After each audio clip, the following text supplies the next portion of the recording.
We have a real special release from Buffalo Trace coming at you next.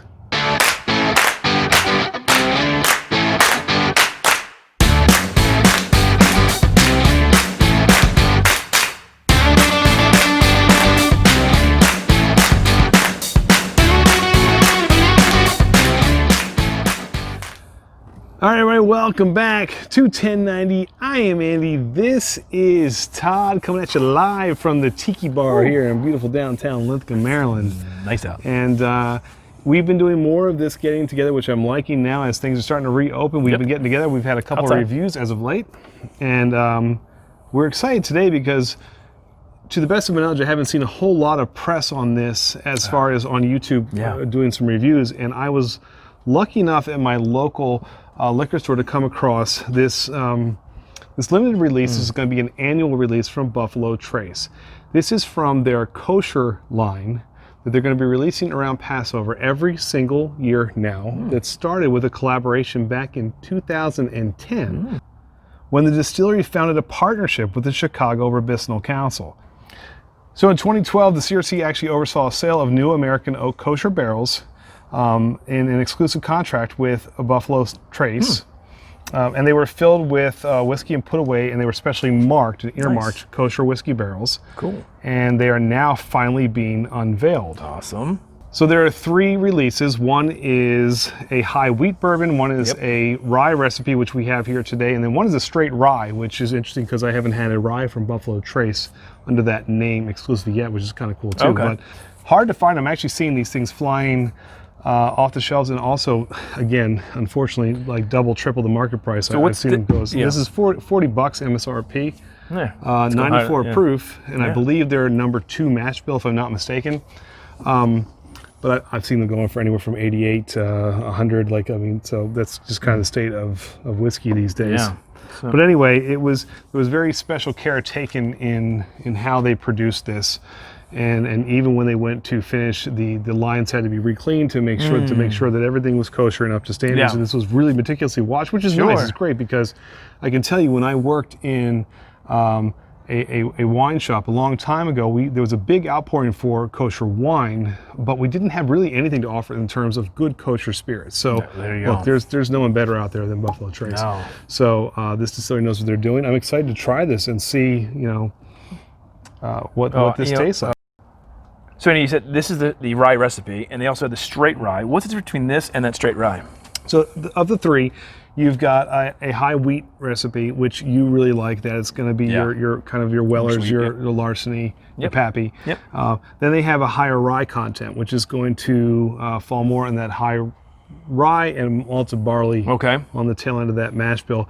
Once you get into a rye itself, it's got to be 50, right. It's no longer bourbon. It becomes 51% at least. Got it. Minimum. And most of Buffalo Traces, like the Sazerac, they're going to be on the low end of the rye, but they're still going to be over 51%. So, because that's where that beautiful sweetness comes along, which is really nice. So we'll see if we still get that spice. But you component. should still get a nice spice component, but you're still going to get a nice sweet. You should get that caramel toffee note off of this. But let's smell go it. nose on this. The nose, I can smell it. Just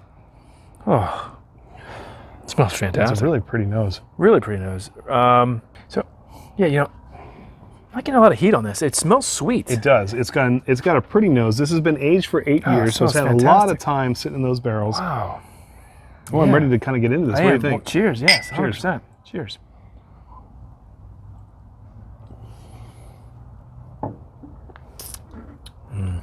Ooh.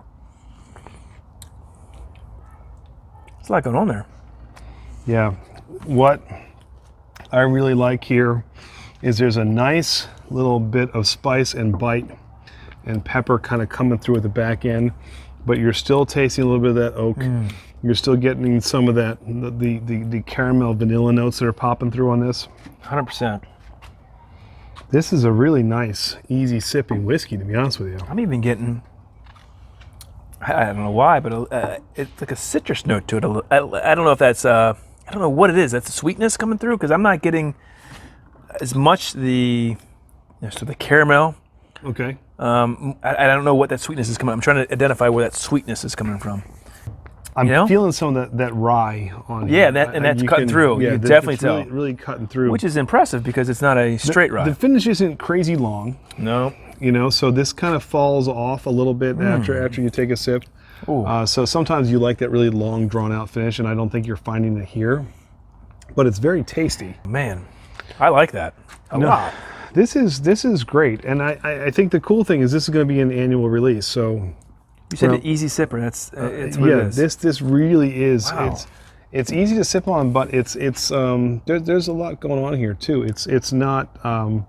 I feel like it's a one-trick pony on this. Like there's a lot of flavors coming through here. You can definitely taste the fact that you know how old it is. It's a rarity today with non-age statements. And like this is an 8-year bourbon, and it makes me kind of want to try their wheat and the straight rye and see how they come about. These are not easy to get. I will say that this has been very limited, but lucky that we were able to grab one. And it's great that there's a quality kosher bourbon 100%. Out there right now, because honestly, I had not heard of anything else prior to this that came, especially from somewhere like Buffalo Trace. I mean, that's great. So yeah, we'd love to hear what you think. So if you've had this, certainly comment below. Let us know what you think. You know, we can rate this on our 5-barrel system, Andy. I'll go first. I really like this. Again, I'm a bigger, because I love those high wheats. I'm tasting that sweetness. I guess that's what I'm pulling from it, and that's what I like. I'm going to go a nice 4. I think that's a fair score. And it's a quality. I could mimic that 4. I think this is a really easy sipper, but it's a quality bourbon. Let's sip on this for a little longer, huh? I think we can do that. So in the meantime, if you like what you see from 21090, please hit that subscribe button and click that little bell in the corner. It's going to let you know every time we have a new video. Instagram, Twitter, Untapped, Facebook. We do go live every Tuesday night. It's our top 10 with 210, so we have a new topic. And a special whiskey each week. And a special whiskey of the week every week. So maybe we'll put this on one of these upcoming weeks as well and do another review, because this is really tasty. Really tasty. So come on with us. Let us know what you think. If you've had any of the 3 of the kosher releases, please let us know. We'd love to get your opinions and thoughts on this. There hasn't been a whole lot on YouTube about this, so we're really happy to bring this to you. But in the meantime, if you find it, it's worth the pickup. I think so. This is really, the price point. Yeah, if you can find it and it's not jacked up overly like it can be found it for a good price. But I got it for MSRP, and it's worth every penny for MSRP because it's a really nice rye, or bourbon, I should say, with the Rye Recipe. So anyway, until next time. Cheers, Andy. Cheers, guys. All right. Good stuff.